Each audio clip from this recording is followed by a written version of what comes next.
reply from the AI that cannot lie. #Grok.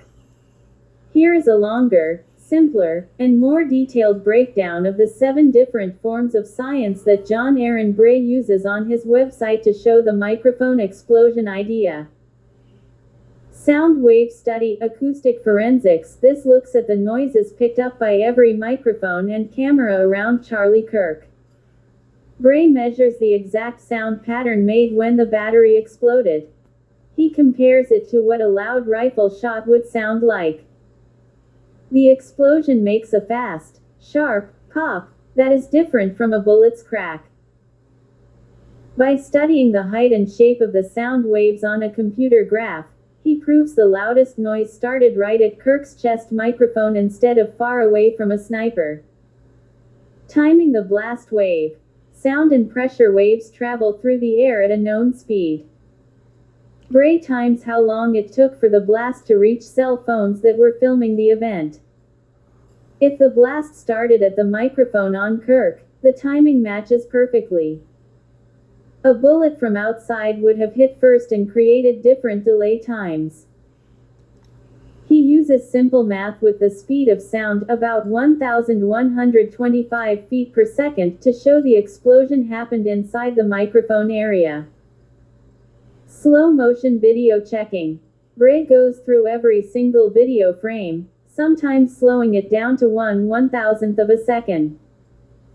He spots the sudden puff of gas and the tiny movement of air right at the microphone before anything else happens. You can see the shirt push outward from the inside. This visual trick turns invisible fast events into something you can watch and measure, proving the energy came from the device Kirk was wearing. Direction and path mapping, vector science. Imagine drawing arrows showing which way everything moved. Bray maps the direction the shirt bulged, where the wound started, and how pieces flew.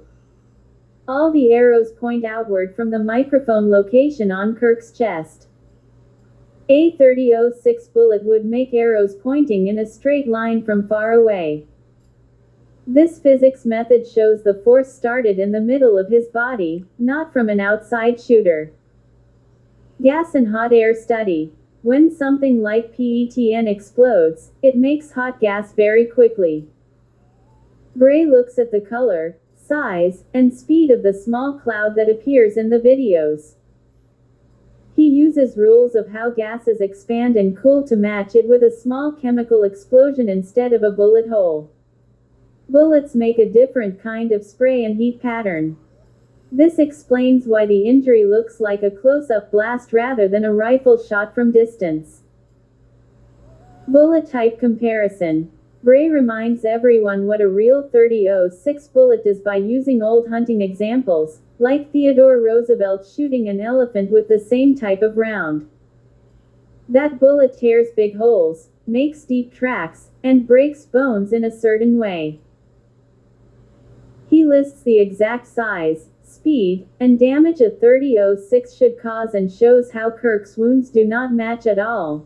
No long bullet path, wrong shape of entry and exit, and energy that is too small for a high-power rifle.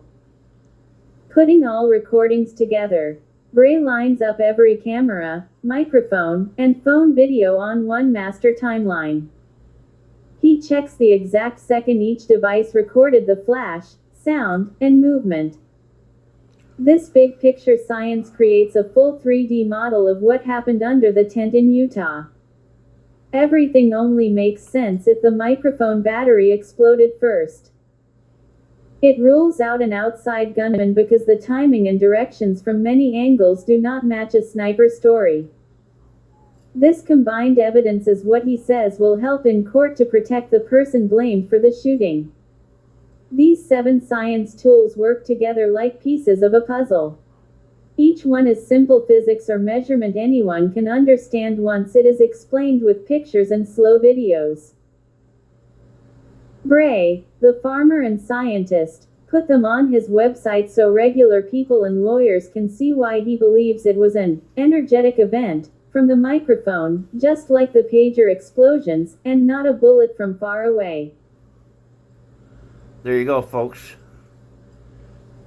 Benjamin Netanyahu pagers exploded the same way they killed Charlie Kirk. You're being lied to by everybody except Candace Owens and John Bray.